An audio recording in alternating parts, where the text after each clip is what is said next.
আগামীকাল থেকে March for ইনসাফ নামে বাংলাদেশের যত গুরুত্বপূর্ণ পয়েন্টগুলো রয়েছে আমরা সকল পয়েন্টে যাব। সবার কাছে ওসমান হাদির খুনিদের বিচারের জন্য 7 তারিখে এই শাহবাগে এবং আরো যে বাকি 7টা বিভাগ রয়েছে ঢাকা ছাড়া এই বিভাগের গুরুত্বপূর্ণ পয়েন্টগুলিতে আমরা আমাদের অবস্থান কর্মসূচি বা হরতাল যেটাই করি এটা আপনাদের ঘোষণা দিব। এখন আপনাদের কাজ কি? আপনাদের এবং আমাদের সবার কাজ হচ্ছে, আমরা কি চাইলেও শুধুমাত্র ইনকিলাব মঞ্চ এই মার্চ ফর ইনসাফের দায়িত্ব পালন করতে পারবে? আমাদের কি সেই সক্ষমতা আছে? ইনকিলাব মঞ্চ কি আমরা শুধুমাত্র এই 20 জন বা এই 30 জন? আমরা তো মনে করি যে ওসমান হাদির মৃত্যুর মধ্যে দিয়ে ইনকিলাব মঞ্চ হয়ে গেছে 56,000 বর্গমাইলের 18 কোটি জনতার, যার কারণে আপনারা প্রত্যেকে নিজ দায়িত্বে আমরা আগামীকালকের মধ্যে যে লিফলেট এইটা আপনাদের কাছে পৌঁছে দেওয়ার ব্যবস্থা করব। আপনারা এটা নিয়ে প্রত্যন্ত অঞ্চলে আপনারা তাদের কাছে পৌঁছে দেবেন এবং এইটার বিরুদ্ধে যদি কেউ কথা বলে এটাও আমাদের কাছে এসে বলবেন। আমরা তো আমাদের তো জানাই শত্রু চেম্বার দরকার আছে না? কারা দিল্লির তাবেদারি করতে চায় আমাদের এটা জানবার অধিকার আছে না?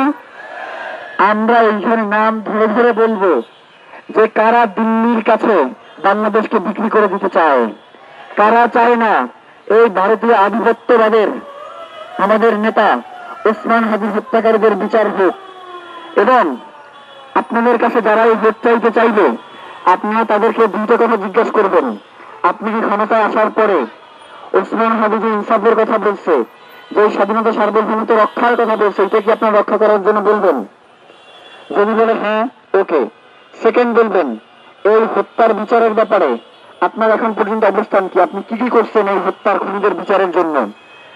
যদি এটার প্রমাণ দিতে পারেন আমরা আপনাকে ভোট দেবো, আর যদি প্রমাণ দিতে না পারেন তাহলে নিজের রাস্তা নিজে মাপেন। পারবেন না ভাই?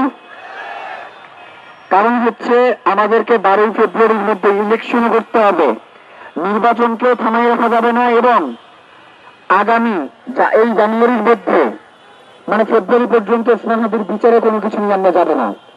সোজা 7টা কথা যে ফেব্রুয়ারিতে ওসমান হাদির বিচার নিয়ে আমরা একটা কথা বলবেন। আপনারা বলবেন ফেব্রুয়ারিতে ওসমান হাদির আদর্শ নিয়ে আমরা কথা বলবো, যে ওসমান হাদির আদর্শ পালন করতে গেলে আমাদের কাদেরকে ভোট দেওয়া লাগবে, কাদেরকে ভোট দেওয়া যাবে না। আমরা ওসমান হাদির এই আদর্শকে কারা ধারণ করবে, কারা ধারণ করবে না, এই ব্যাপারে আমরা ফেব্রুয়ারি আলাপ করবো।